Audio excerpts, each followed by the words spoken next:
Hello and welcome to Glide by Preppy, where we simplify your immigration process. Today we'll be taking up the recognition of real English words, which is a question in your DuoLingo English test. So let's get started with it.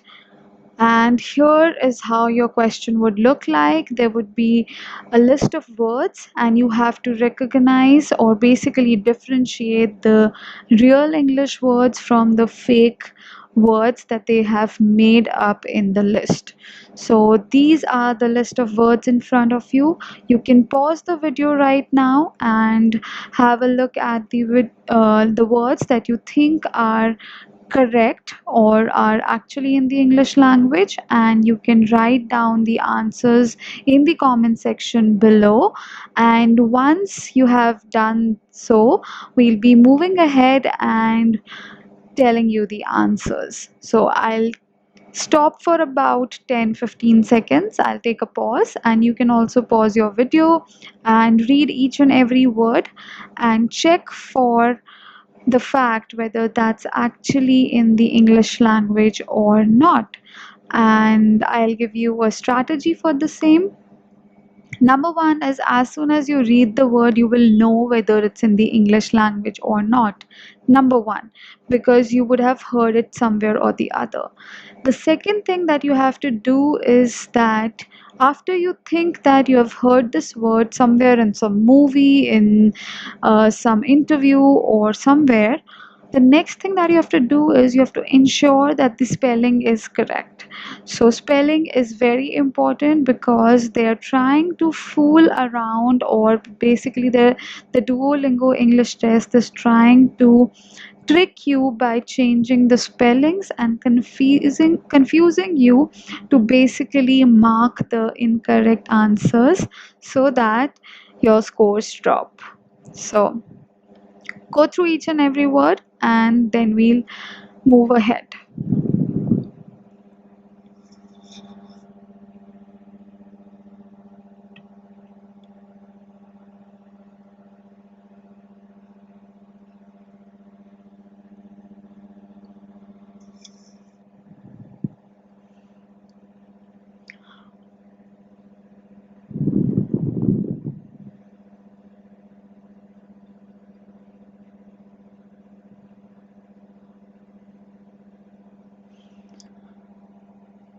All right, so the first word is revision.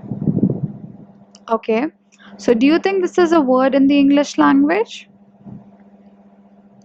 If you still haven't completed, I would ask you to pause and complete your test. Basically, complete this question, write down your answers in the comment section, and then compare it. I do not want you to go ahead with the video without answering in the comment section below. So please do that. Okay, I don't think this one is a word. Revision, I haven't really heard of it anywhere. The next word is shattered. Yes, this definitely is a word in the English language. We'll discuss about its meaning. Shattered, if you guys know what shattered means, you can again write it in the comment section. Serenity, is it a word? Is it a real word? If so, what's the meaning of serenity? Let's see to that as well. So yes, this is also a word. The real English words are being highlighted by me using this yellow highlighter. Overity. What do you mean by overity? I don't think that's in the English language, so let's move ahead. In nation. Again, I haven't come across this word anywhere, so in nation, I don't know what they're trying to say. Sentiment. So probably they're trying to talk about the word sentiment, and they have removed E and N after S. So sentiment is spelled as SENTIMENT.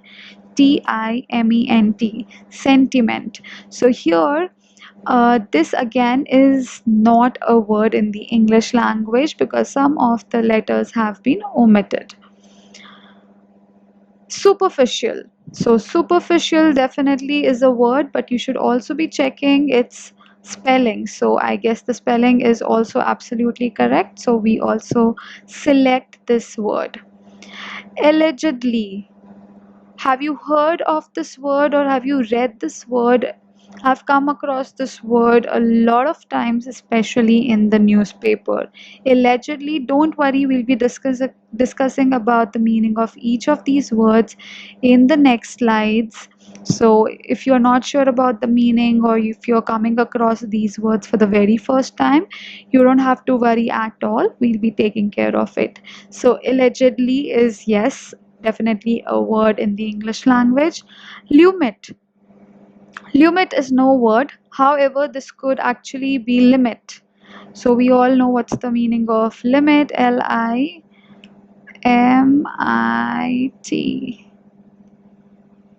So limit, upper limit, lower limit. So that's the word limit. Limit. Okay. So this is limit. So this again is not a word in the English language. They've probably changed limit to lumit. Legitimate. Yes, definitely. This is a word in the English language. Up it. I haven't heard of this word. Contrude. Again, I am not sure about this word. Skeptical. Yes. Skeptical means doubtful. When you're not sure about something, it's called skeptical. If you have a skeptical personality, it means that you are doubtful about things, you're not sure about certain issues. Versatile. Versatile means multi-talented. We'll be taking care of it in the following slides. We'll be discussing each and every word in detail so that even if you're not sure about the usage of that word, after watching that particular slide, you'll be in a position to manage that. Monopoly. Monopoly is basically a game as well. It's a board game. However, monopoly is a word that is associated with economics. So we'll also be discussing what that means. Last but not the least is formidable. So formidable is another word.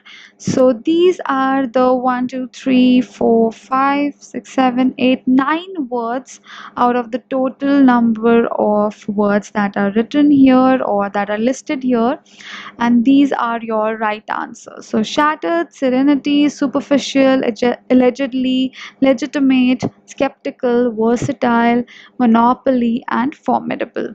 So quickly check your answers and see how many answers are correct from your end, how many of them match with my answers, and you can write down your scores in the comment section again. Alrighty. So the first word that we happen to come across in the list is shattered. So we'll take up each word in the following slides. Shatter. So shatter, as the picture suggests here, is break or cause to break suddenly and violently into pieces. So that's the first meaning. Till here, it's the first meaning of the, let me change the color.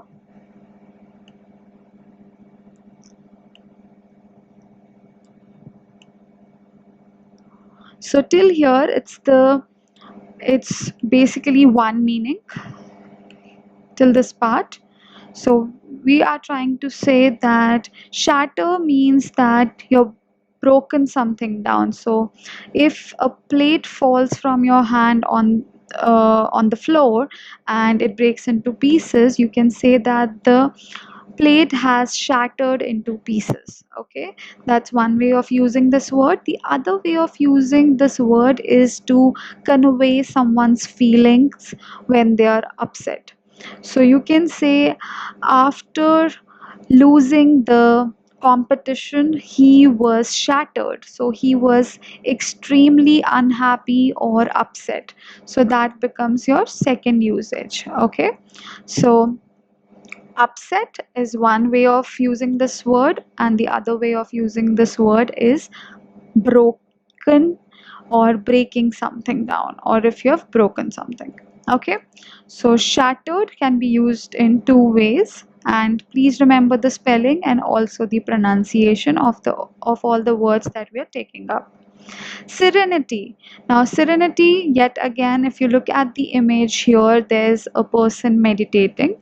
So, to just put the word into context, serenity basically is the state of being calm, peaceful, and tranquil. So these are basically synonyms of serenity. Tranquil also means serenity or calmness. So when you're meditating, when you're peaceful, it's basically called serenity. Okay, so that's how you can use this word. You can say that the hill station was serene, it was calming, or the ocean was serene, it had a peaceful touch to it. Okay, so this is how you can use this word in sentences. So serenity is the different form of this word, otherwise the spelling is Serene.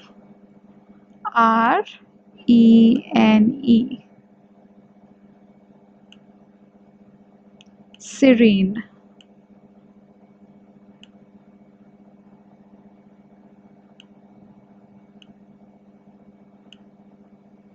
Okay, next up is sentiment. Now we have called our friends and our family members sentimental, and we have also used the phrase or the word you're really senti or yaar tu bada senti hai.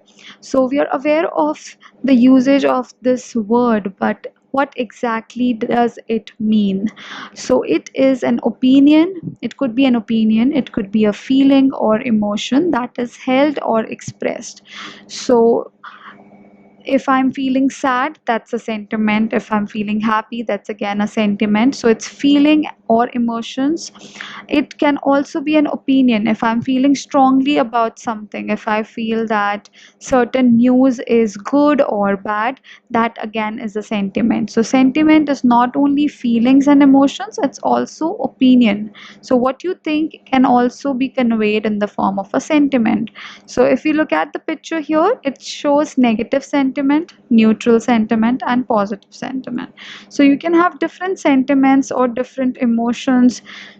You can have negative emotion, you can be angry, you can be neutral, you can have positive emotions, which means you can be happy. That's one way of taking it. The other way is you can have a negative opinion about something, you can disagree with something, or you can be neutral about something, or you can agree with something. So yet again, that would be called your sentiment, be it your opinion or your feeling. So you have to take care of both of them. So this is where the word sentiment can be used. Allegedly. Now, this word is used a lot in crime scenes, or it is used a lot in all of these um, episodes or all of these shows made on um, criminal activities or incidents based on criminal activities. So it is used to convey that something is claimed. So if something is claimed to be the case, or something might have taken place, although, so this is important, although there is no proof, so there's no surety, it's like guesswork, it's like supposedly or reportedly. So these are two synonyms of allegedly. So we can say allegedly he was the murderer. So supposedly, okay, we are assuming that considering the scenario, current scenario, it is reported or it is supposed or it is assumed in a way that that particular person could be a suspect. Okay, however, there is no proof yet, so it's not confirmed yet, and this word is used in basically majorly used in crime scenes. Versatile. Now, this is the best example that I could find. So, versatile means multifaceted. So, if you were not aware of this word multifaceted, you can also learn this word. You can remember the spelling of this word, and it basically is a synonym of versatile and also multi-talented. Oh, I'm sorry, the spelling has some error here. It's supposed to be MUL. Okay, here you have to insert L. multi, multi-talented. So multi-talented, multifaceted, versatile, all these three words mean the same thing, which is the ability to adapt or to be adapted to many different functions or activities.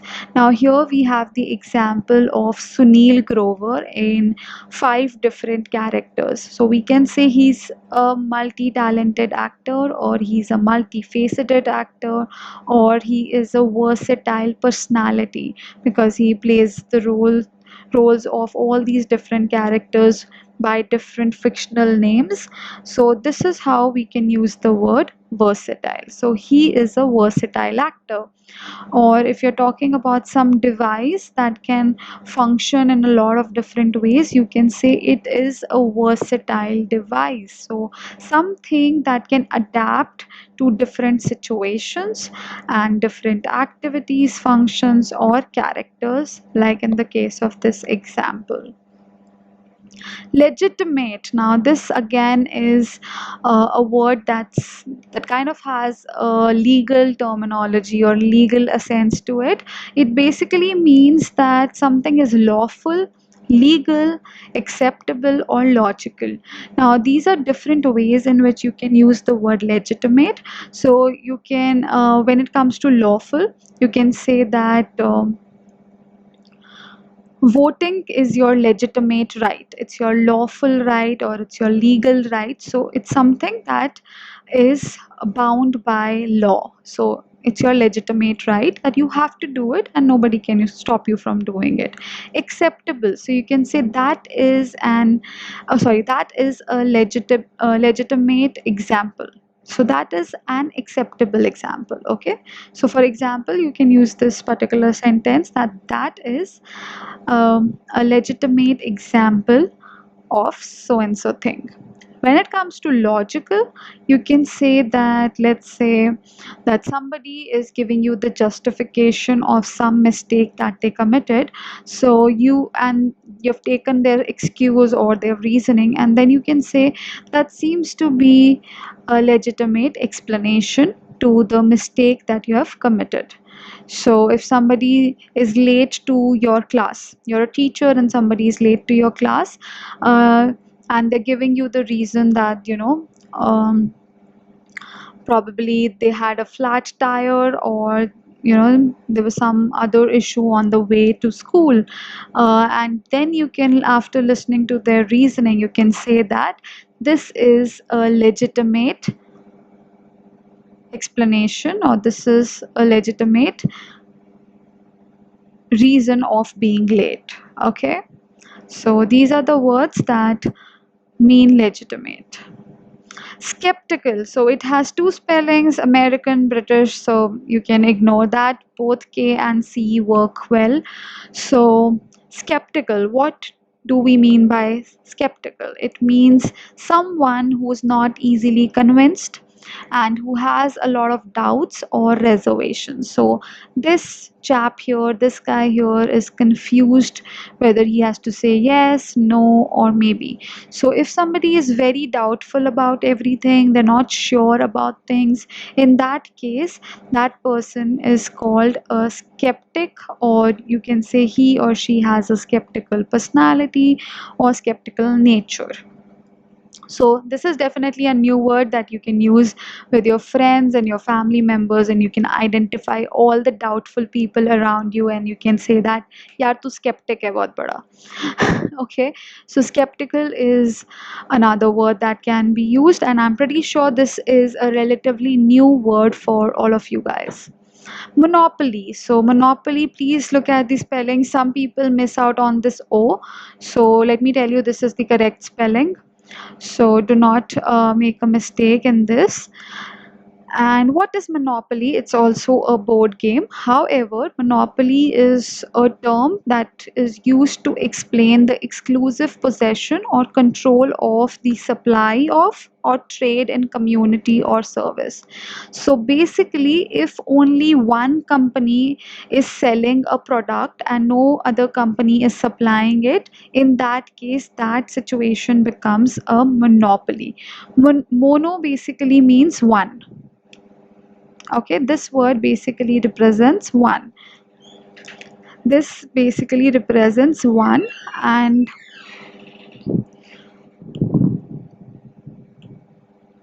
so monopoly is when one person, there is just one supplier, so one person is handling everything. In that case, it is called monopoly. There is no competition because no other company or no other person is producing the product, and the monopolist, which who is the person who's controlling the market, is basically also controlling the prices, and it is very hard to enter the market. Let's assume if IELTS was only taught by just one person, or DuoLingo English Test was taught by just one organization or one educational institution, तो क्या होता? अगर एक ही teacher पढ़ा रही होती तो वो बहुत हाई भी चार्ज कर सकती थी आपको, right? They could have charged you very high fees, and that would have created a situation in which the monopolist would have controlled the prices, and और कोई competition भी नहीं होता market में, so उससे quality भी reduce हो जाती है. So this is monopoly. This particular word is a little tricky, so if you have doubts you can leave it in the comment section below. We'll try to address everything. अगर आपको नहीं समझ आया है तो कोई बड़ी बात नहीं है. It's a term that's used in economy. Okay, this is the last word of the day, and I'm so sorry, guys, I couldn't find any image to describe this word. So, formidable. So, this word basically means intimidated. When you're intimidated by someone's personality, it's also called formidable. So, it's inspiring fear or respect. So, it's kind of a situation in which you are afraid of the person, but you also have respect for them. Why is that so? Because they're impressively large, powerful, intense, or capable. Because they have a personality in which they are, you can say they're knowledgeable, or they're capable of doing a lot, or they hold a stature in which they can access their power, or you can say they are in a position of authority, and you can also say that they are large in matters of physical appearance. So that would intimidate a person. आपको डर भी लग रहा है, आप respect भी कर रहे हो बिकॉज उनकी नॉलेज बहुत अच्छी है, वो powerful position पे है. So it's a mixture of respect and fear. So if you find such a personality in your life, you can relate it to this word. Otherwise, if you have any examples, you can also write it down in the comment section below. So these were the words for today: formidable, monopoly, skeptical, legitimate, versatile, allegedly, sentiment, serenity, shatter. And this is how your question would look like. So that's it for today from my side. I hope I have given you an insight into new words, and you guys can do another thing: pick each word at a time and you can use it in a sentence as well, which will help you out in your IELTS preparation too. So apart from Duolingo, I guess you guys are aware you would also have to take the IELTS test. So why not prepare for it hand in hand? So simultaneously, what you can do is you can pick all these 8-9 words and try to write or try to frame a sentence from each of these words. If you want any advice on your admission process, on your immigration process, and also if you need any help with Duolingo, you can call us on this particular number and we'll be more than ready to help you out with everything that you need. So also, we have partnered with more than 800 colleges and universities around the globe. So, If you need any help with the admissions, we are offering free counseling sessions. So, what are you waiting for? Just call the number and book your session now. Like the video, subscribe to our channel, and share it with your friends so that everybody can make the most out of this video. Thank you so much. Have a nice day.